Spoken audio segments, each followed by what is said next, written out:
Assalamualaikum warahmatullahi wabarakatuh. Selamat pagi, dosen pengampu Profesor Husen dalam mata kuliah Pendidikan Karakter pada Generasi Muda. Kali ini saya akan mempresentasikan tentang visi misi saya. Perkenalkan, nama saya Romel Gibran dari kelas PPKMB dengan NIM 14016241122. Visi: menjadi pribadi yang inspiratif, berdedikasi, dan berintegrasi tinggi, serta mampu memberikan dampak positif bagi diri sendiri, keluarga, dan masyarakat melalui pengembangan diri yang berkelanjutan dan berkontribusi yang berarti. Misi 1. Terus belajar dan mengembangkan keterampilan untuk mencapai pertumbuhan pribadi dan profesional. 2. Menjalin hubungan yang harmonis, saling mendukung, dan penuh empati dengan orang di sekitar. 3. Menjaga keseimbangan hidup melalui pola pikir positif, kesehatan fisik, mental, dan spiritual. 4. Mengambil peran aktif dalam lingkungan sosial dengan memberikan kontribusi yang bermanfaat dan solutif. 5. Menghadapi setiap tantangan dengan tekad kuat, kedisiplinan, serta sikap kreatif dan inovatif. Tokoh inspiratif yaitu ada Bill Gates. Bill Gates adalah salah satu orang terkaya di dunia, juga merupakan salah satu pemikir bisnis paling cerdas dan visioner. Ia tidak hanya membuat Microsoft menjadi raksasa teknologi, tetapi juga memiliki visi untuk membantu memecahkan masalah-masalah dunia. Melalui filantropinya yang luar biasa, Bill Gates lahir di Seattle, Washington pada tahun 1955. Sejak kecil, dia selalu menunjukkan bakat untuk teknologi dan matematika. Bahkan saat masih bersekolah, dia sudah membuat program komputer pertamanya pada usia 20 tahun. Dia dan sahabatnya Paul Allen memulai perjalanan mereka dalam membangun Microsoft. Bill Gates memiliki filosofi hidup yang sangat inspiratif. Dia selalu berpikir tentang bagaimana dia bisa membantu orang lain dan membuat dunia menjadi tempat yang lebih baik. Ia percaya bahwa kekayaan bukanlah tujuan yang paling penting dalam hidup, tetapi bagaimana kita menggunakannya untuk membantu orang lain. Ia juga selalu berbicara tentang pentingnya berpikir jangka panjang dan memiliki visi untuk masa depan. Bill Gates juga memiliki gaya hidup yang sangat sederhana.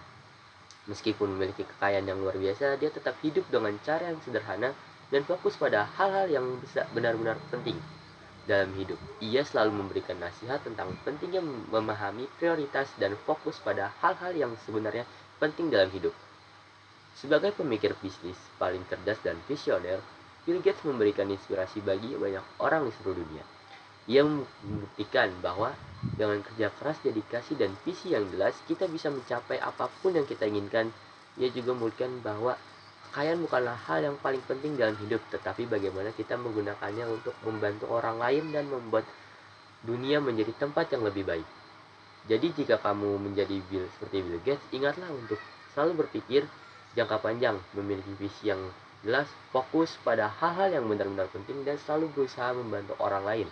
Jangan pernah takut untuk mengejar impianmu, dan selalu ingat bahwa dengan kerja keras dan dedikasi, kamu bisa mencapai apapun yang kamu inginkan. Ada kisah kebaikan.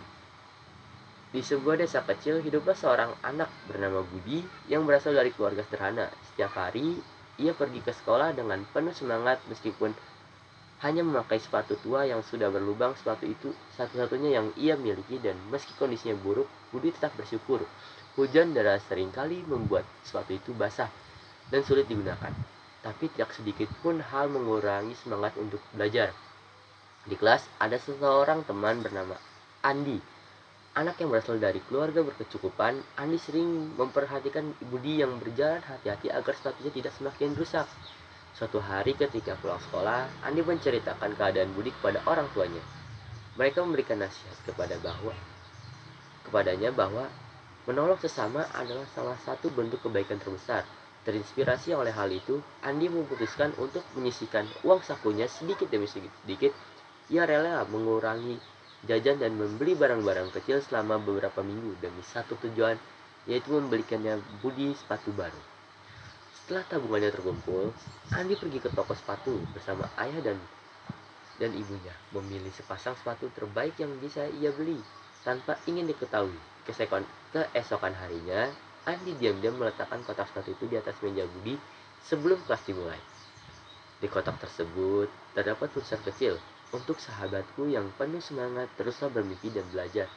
Ketika Budi tiba di kelas, ia terkejut melihat kotak itu. Dengan tangan gemetar, ia buka kotak tersebut dan melihat sepasang sepatu baru yang indah. Matanya berkaca-kaca dan senyumnya haru mereka di wajahnya.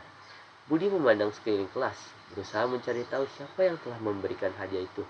Tetapi tidak ada yang mampu di sudut ruangan. Andi hanya tersenyum kecil merasa bahagia melihat sahabatnya begitu gembira.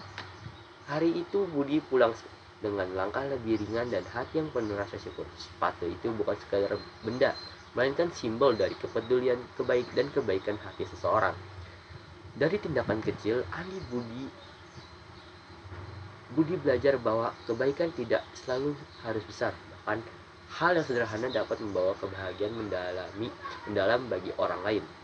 Kisah ini mengajarkan kita bahwa membantu sesama tidak selalu tentang kekayaan atau kemampuan besar, melainkan tentang niat tulus untuk membuat kebaikan yang diberikan dengan hati yang selalu membekas dan menjadi inspirasi bagi banyak orang.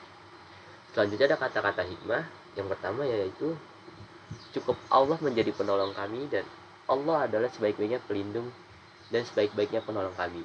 Yang kedua, kekuatan terbesar seorang mukmin adalah doa, karena dengan doa yang mustahil menjadi mungkin dengan izin Allah. Yang ketiga, kesabaran itu tidak ada batasnya, karena keyakinan kita kepada Allah juga tidak terbatas.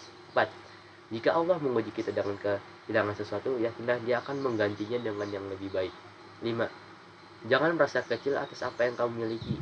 Allah telah memberi rezeki sesuai dengan kebutuhanmu, bukan keinginanmu. Ini posternya. Yang saya ambil yaitu kalimat pertama, cukup Allah menjadi penolong kami dan Allah sebaik-baiknya pelindung dan sebaik-baiknya penolong kami. Sekian presentasi dari saya, kurang lebih mohon maaf. Wassalamualaikum warahmatullahi wabarakatuh.